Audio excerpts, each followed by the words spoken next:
Friends, आप सभी का स्वागत है आपके अपने YouTube channel mission civil services पर। तो जैसा कि हम सब जानते हैं कि हम पढ़ रहे थे कोशिका विभाजन, ठीक है। और कोशिका विभाजन क्या होता है ये हमने पढ़ लिया था, लेकिन वह कितने प्रकार से होता है वह हमने पढ़ा था कि 3 प्रकार से होता है, लेकिन वो हमने जाना नहीं था कि ये 3 प्रकार होते क्या हैं, ठीक है।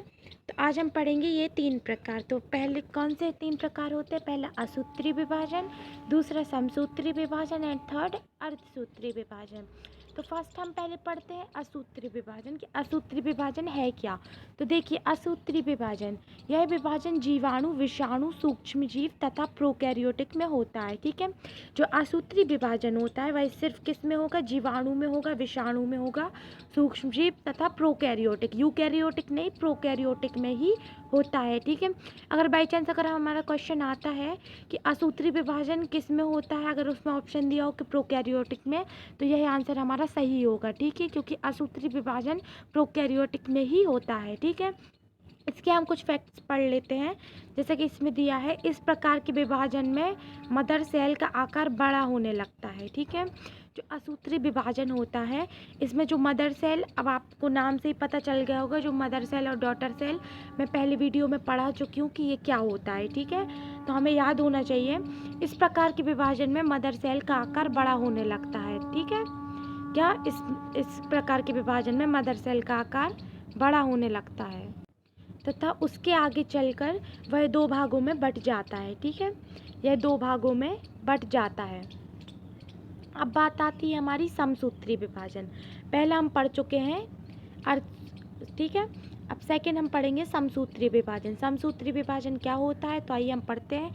यह विभाजन कायिक कोशिका में होता है, ठीक है। अगर हम समसूत्री विभाजन की बात करें तो यह विभाजन केवल और केवल कायिक कोशिका में ही होता है। इसके कुछ फैक्ट्स पढ़ लेते हैं हम। जनन कोशिका को छोड़कर पूरा शरीर काट कोशिका का बना होता है, ठीक है। जनन कोशिका को छोड़कर, ठीक है, पूरा शरीर काटीय कोशिका का बना होता है, लेकिन पूरा शरीर तो बना होता है, लेकिन किसको छोड़कर? जो जनन कोशिका होती है उसे छोड़कर। नेक्स्ट फैक्ट, इसमें एक मदर सेल टूटकर 2 डॉटर सेल का निर्माण करती है। जो हमारी मदर सेल होती है वह एक मदर सेल टूटकर 2 डॉटर सेल का निर्माण करती है, ठीक है। अगर हमारा क्वेश्चन बनता है, अगर बाई चांस अगर हमारा क्वेश्चन आता है कि ऐसा कौन सा विभाजन है जिसमें एक मदर सेल टूटकर 2 डॉटर सेल का निर्माण करती है, तो कौन सा विभाजन है हमारा?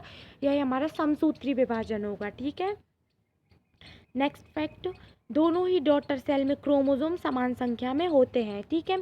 अब अगर हमारी मदर सेल जो टूटकर 2 डॉटर सेल में बढ़ गई हैं, तो हमारे जो दोनों डॉटर सेल होंगी उनमें क्रोमोसोम समान संख्या में ही होंगे दोनों में, ठीक है। अतः इसे समसूत्री विभाजन कहते हैं, ठीक है। समसूत्री विभाजन के जितने भी फैक्ट्स थे, जितने भी इम्पोर्टेंट पॉइंट्स थे, मैंने ये पढ़ा दिए हैं। तो यही होता है हमारा समसूत्री विभाजन खत्म, ठीक है। लेकिन समसूत्री विभाजन हमने पढ़ तो लिया है, लेकिन इसकी भी 5 अवस्थाएं होती हैं। जो हमारा समसूत्री विभाजन होता है वह एक लेवल पे होता है जिनकी 5 अवस्थाएं होती हैं। तो देखिए, हम इन अवस्थाओं को पढ़ते हैं। हमारी फर्स्ट अवस्था होती है इंटरफेस अवस्था। क्या होती है? इंटरफेस अवस्था। यह पढ़ते हैं, यह सबसे बड़ी अवस्था है, ठीक है।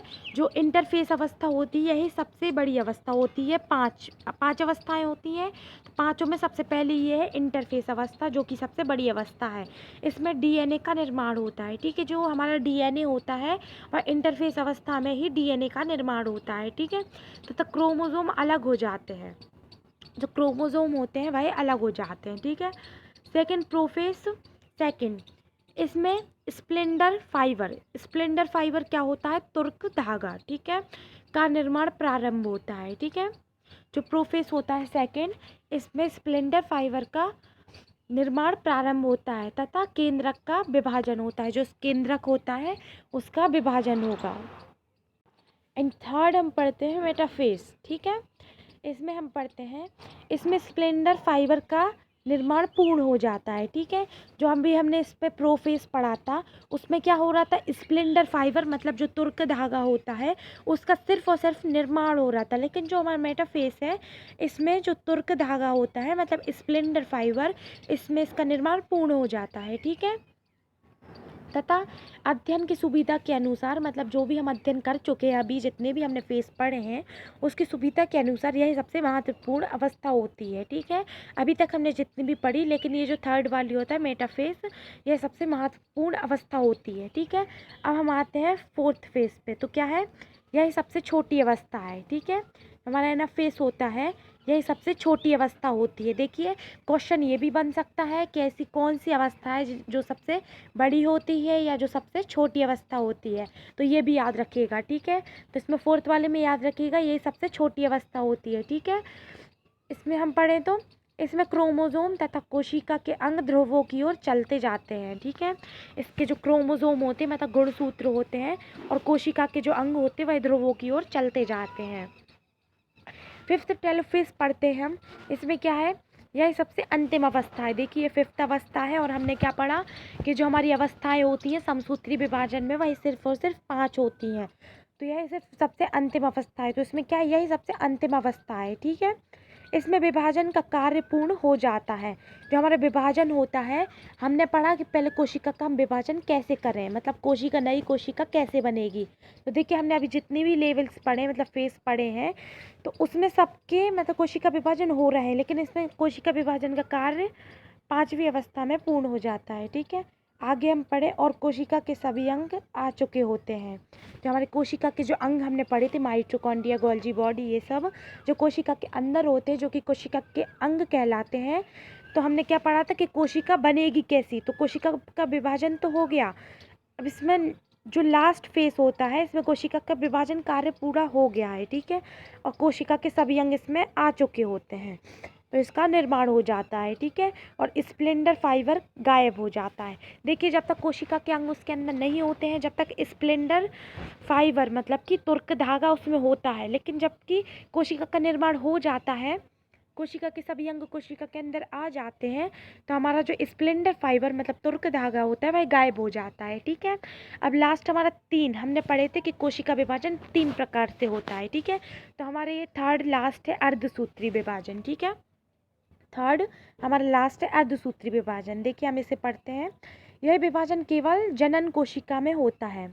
जो हमारा अर्धसूत्री विभाजन होता है, यह केवल जनन कोशिका में ही होता है। ठीक है, इसके कुछ फैक्ट्स पढ़ते हैं।